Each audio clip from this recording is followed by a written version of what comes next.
I thought I was respecting my boundaries, but it cost me my business. I refused to wax a trans woman out of respect for my husband. New Reddit drama family tales. I refused to wax a trans woman client because I didn't want to touch male genitalia out of respect for my husband. My name is Sarah, and I am a 34-year-old licensed esthetician. From a young age, I was fascinated by the beauty industry and the way it could transform not only a person's appearance, but also their confidence. My journey into this field began in my late teens when I started working at a local spa.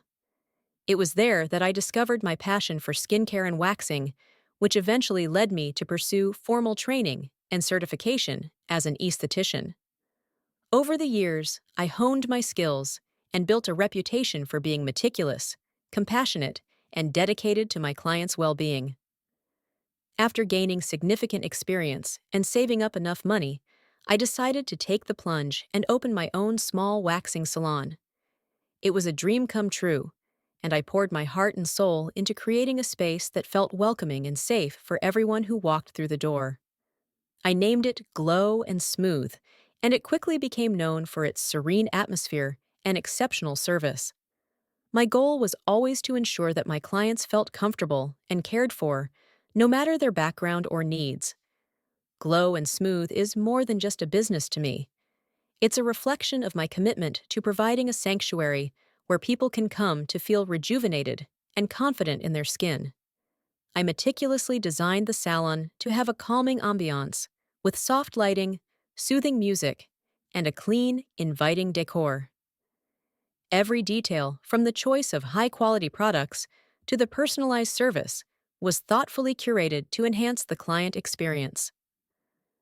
I take pride in the fact that many of my clients have been with me since the beginning, and they often tell me how much they appreciate the tranquil and respectful environment I've created.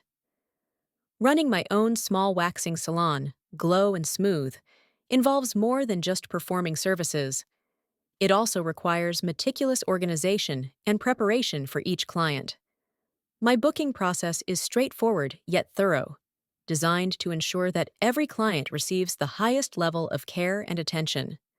Clients book their appointments through an online system that asks for essential information, including the type of service they require and any specific needs or concerns they might have. This system helps me prepare for each session, allowing me to tailor my approach to meet individual preferences and ensure a comfortable experience. I review the appointment schedule daily, making notes on each client's preferences and any special instructions they may have provided. One day, I received a booking from a new client named Alex for a full Brazilian wax. The appointment was set for the following week, giving me ample time to prepare. As with all new clients, I reviewed Alex's information in detail. The form was filled out correctly, and there were no specific notes or concerns mentioned. I made sure to have all the necessary supplies ready and to set up the room in a way that would be welcoming and comfortable. When the day of the appointment arrived, I went through my usual routine of sanitizing the room, arranging my tools, and ensuring that the atmosphere was calming and inviting. I've always believed that the environment plays a significant role in the client's overall experience, and I strive to make every visit to Glow and Smooth as pleasant and relaxing as possible. As the appointment time approached, I heard the soft chime of the doorbell signaling Alex's arrival. I greeted her with a warm smile, inviting her into the reception area. My initial impression of Alex was positive. She seemed friendly and somewhat nervous, a common reaction for clients coming in for an intimate waxing service. I introduced myself and guided her to the treatment room, making small talk to help her feel more at ease. Once we were in the room, I began our usual pre-service consultation. This is a crucial part of the process, as it allows me to understand the client's needs and address any concerns they might have. I explained the procedure in detail, including the steps I would take to ensure her comfort and safety. As we talked, it became clear to me that Alex was a trans woman. This realization brought a wave of internal conflict, as I was reminded of the personal boundaries I had set for myself and the agreement I had with my husband. Mark and I had established certain boundaries early in our relationship to ensure mutual respect and comfort. One of these boundaries was that I would only perform intimate waxing services on biological women with female genitalia. This decision was based on our personal values and the need to maintain trust and respect in our marriage. While I have always been a strong supporter of the LGBTQ+ community, I felt that this boundary was necessary to respect both my own comfort levels and my husband's feelings. I found myself in a difficult position. On one hand, I wanted to provide Alex with the same care and respect that I offered all my clients. On the other hand, I felt a deep sense of obligation to adhere to the boundaries and agreements that had been a cornerstone of my marriage. The internal struggle was intense, and I knew I had to handle the situation with sensitivity and honesty. Taking a deep breath, I gently explained to Alex that while I fully supported her and the LGBTQ+ community, I had personal boundaries that I needed to respect. I told her about the agreement I had with my husband and how it related to my practice. I assured her that my refusal was not out of discrimination or transphobia, but rather a matter of personal comfort and maintaining the integrity of my relationship. Alex listened quietly, her expression shifting from confusion to disappointment. I could see the hurt in her eyes, and it pained me to know that I was the cause. I continued to explain that I specialized in waxing biological women and did not have the necessary experience to ensure her safety and comfort. I offered to help her find another professional who was experienced in providing waxing services for trans clients, hoping to alleviate some of her frustration. Despite my efforts to explain and offer assistance, Alex was understandably upset. She accused me of discrimination and stormed out of the salon, leaving me standing there feeling a mix of guilt and sadness. I had always prided myself on providing a safe and inclusive environment for all my clients, and this incident left me questioning whether I had done the right thing. The moment Alex stormed out of my salon, I felt an immediate pang of guilt and doubt. Her accusations of discrimination echoed in my mind, and I couldn't shake the image of her disappointed and hurt expression. I had always prided myself on providing a safe, inclusive, and welcoming environment at Glow and Smooth, and now it felt like all of that had been called into question. As I stood alone in the treatment room, my mind raced with thoughts of whether I had made the right decision and what the repercussions would be. In the hours that followed, I found it hard to concentrate on my work. The incident with Alex weighed heavily on my conscience, making it difficult to focus on my other clients. Each time the doorbell chimed, signaling a new appointment, I couldn't help but feel a twinge of anxiety, wondering if the next person coming in had already heard about what happened. By the end of the day, word had indeed started to spread.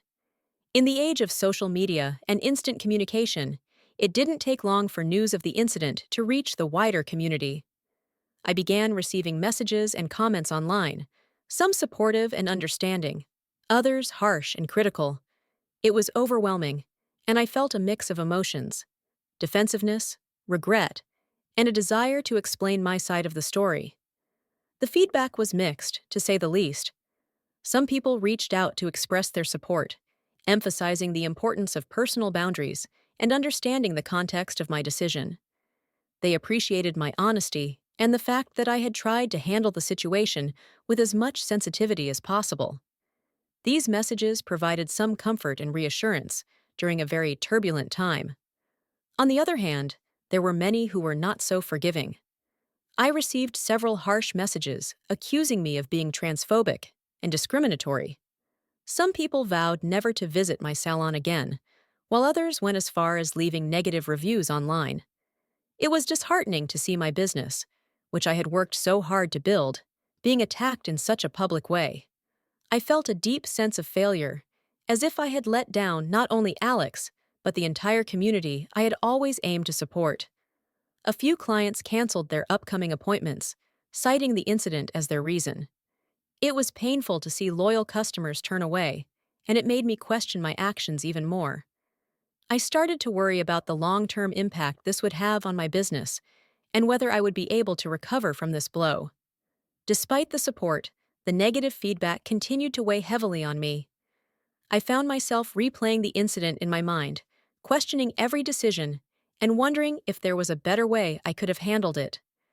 The guilt was compounded by the realization that I had inadvertently hurt someone who was simply seeking a service and a sense of acceptance. 2 weeks had passed since the incident with Alex and the fallout that followed. The once vibrant and bustling atmosphere at Glow and Smooth had noticeably dimmed. The salon, which had been a sanctuary of calm and comfort for so many clients, now felt like a shadow of its former self. The backlash from the community had been swift and severe, and I was left to pick up the pieces. Though I had received messages of support from a handful of loyal clients, the damage to my reputation was undeniable. My business, which I had built with so much love and dedication, was facing a serious decline in appointments. My heart sank every time the doorbell rang, unsure of what kind of interaction awaited me next. There were moments when I questioned whether I would be able to keep Glow and Smooth afloat, or if I would need to close its doors for good. The guilt I felt over the situation continued to haunt me. Every day, I relived the conversation with Alex in my mind, wondering if I had made the right decision or if there was a way I could have made amends. The comments, both online and in person, had been a constant reminder of my perceived failure. I understood that the situation was complex and that there were no easy answers. I had tried to balance my personal boundaries with my professional obligations, but it had not been enough to satisfy everyone. The weight of the criticism made it hard for me to even look at the mirror, let alone continue running the salon with the same enthusiasm I once had.